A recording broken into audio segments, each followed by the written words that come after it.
I would like to begin by making a full disclosure. I requested a key for Starship Troopers Continuum on Keymailer, and XR Games provided me with a key for this title in exchange for coverage. Please keep in mind when watching this video that I requested a key for this game, and was granted one in exchange for coverage. I have been considering a soft shifting of my content over to VR games, at least partially, due to the positive response I get from VR game reviews specifically. I've also noticed that an increased percentage of my review key requests for VR games get fulfilled compared to non-VR titles. I would like to thank everyone for the stronger than usual response to the Hitman 3 VR Reload review. I haven't done reviews like this in a little while, and it is always rewarding to see something that was scripted and edited doing well. Hopefully this does well too. Okay, let's dig in. I regret nothing. I was too young to watch Starship Troopers when it was released back in 1997. The following sentence from most reviewers would then be, I was 7 years old when I saw Starship Troopers. But no, even as I write this script, I still haven't seen it. Not for want of trying, it doesn't show up in charity shops that much. Do have it on VHS though, apparently. Here's the thing, I could have sworn the Starship Troopers film was much older than it is. Like, before I was born old. That might be why Starship Troopers Continuum feels oddly nostalgic to me.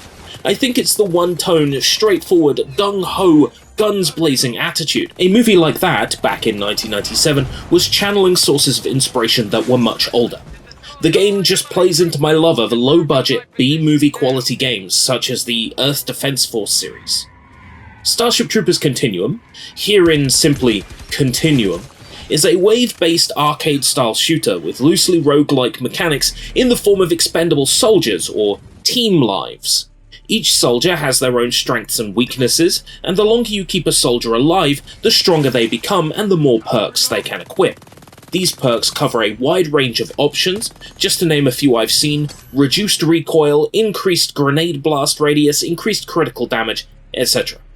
Continuum begins with an expository cutscene mixed with a basic tutorial, giving the player language selection to choose whether they are seated or standing, and teaches them how to equip their weapons, fire, reload, sprint, teleport dash, and interact with panels or objects. It also introduces the game's unique premise, that you are essentially controlling soldiers from a distance, injecting your consciousness into their body, and using them as pawns to fight off the bug invasion. It contextualizes the multiple soldier team lives counter gameplay element, though it does feel a tad too sci-fi in a series I understood to mostly be about the slaughter of space bugs. While I know it runs deeper than that, the 1959 novel goes into a lot more depth from what little I've read about it online, with the 1997 movie adaptation getting slammed upon release, and in recent years, for being quite loose in its accuracy. I'm not interested in the political statements being made about authoritarianism or fascism, or what people perceive the film as having taken a stand for or against. I'm not here for the pissing war between the left and the right over Starship Troopers' true meaning, or any of that guff. I'm here to kill the hell out of some space bugs.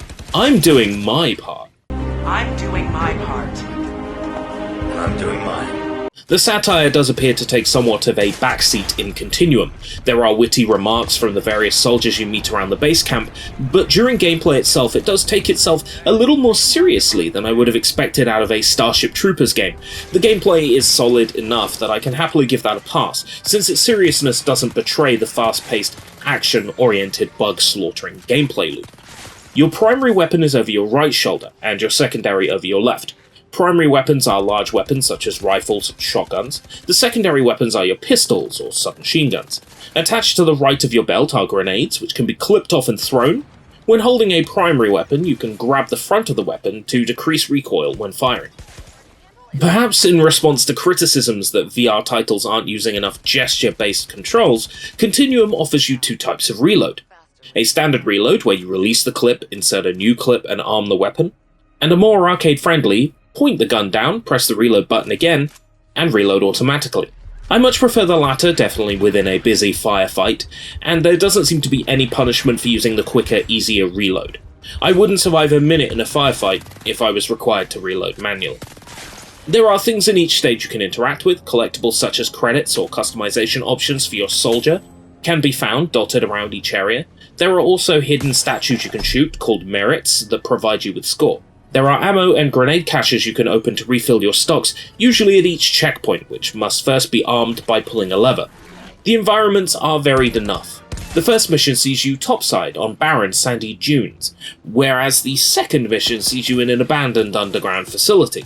There's a good sense of atmosphere, specifically in that underground stage, with enemies waiting around corners to ambush you. I have only one real criticism over the game's general flow, and that is the apparent lack of ammunition. Quite often I find myself stuck having to get ammo while in the middle of a swarm of bugs, and it just feels like there's just a tad too few bullets available at any one time. Your weapon ammunition is arbitrarily capped, except for your sidearm.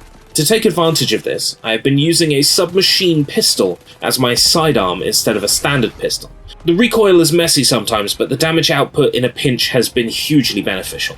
Continuum has clearly been balanced for the 2 to 3 player co-op first and foremost, with single player being something of an afterthought. That's how it feels, anyway. I didn't play any of the online for this review because, contrary to what you might think, I'm deathly afraid of making new friends. I have experienced some issues while playing, which is unfortunately all too common in VR titles. The standing height was set too high initially, and I had no idea how to fix that.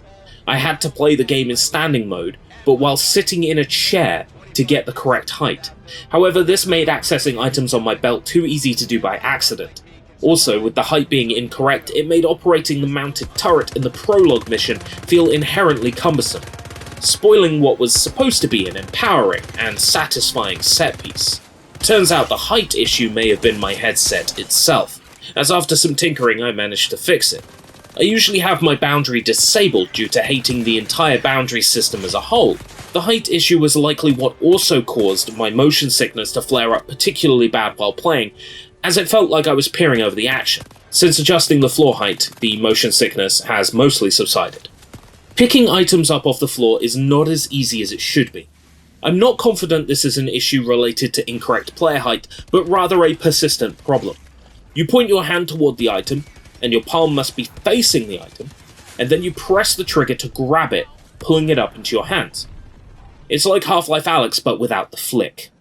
The problem is the responsiveness of the grab itself. It is inherently frustrating not being able to pick up an RPG off the floor during a boss battle, especially when there are bugs coming at you from all sides.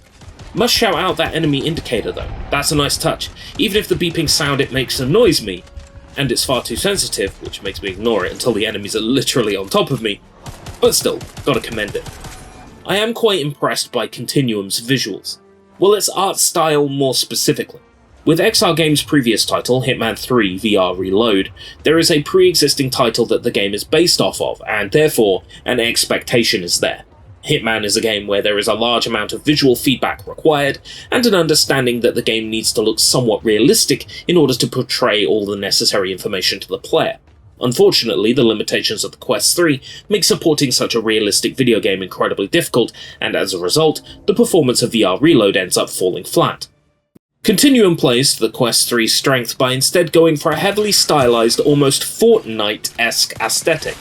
Something of a halfway house between a Western cartoon and propaganda material, which fits the theme of the franchise. Vibrant block colours that visually pop. As Continuum is more of a wave-based shooter, there isn't a need for a massive amount of visual feedback. The game's uncluttered and basic graphics work strongly in its favour.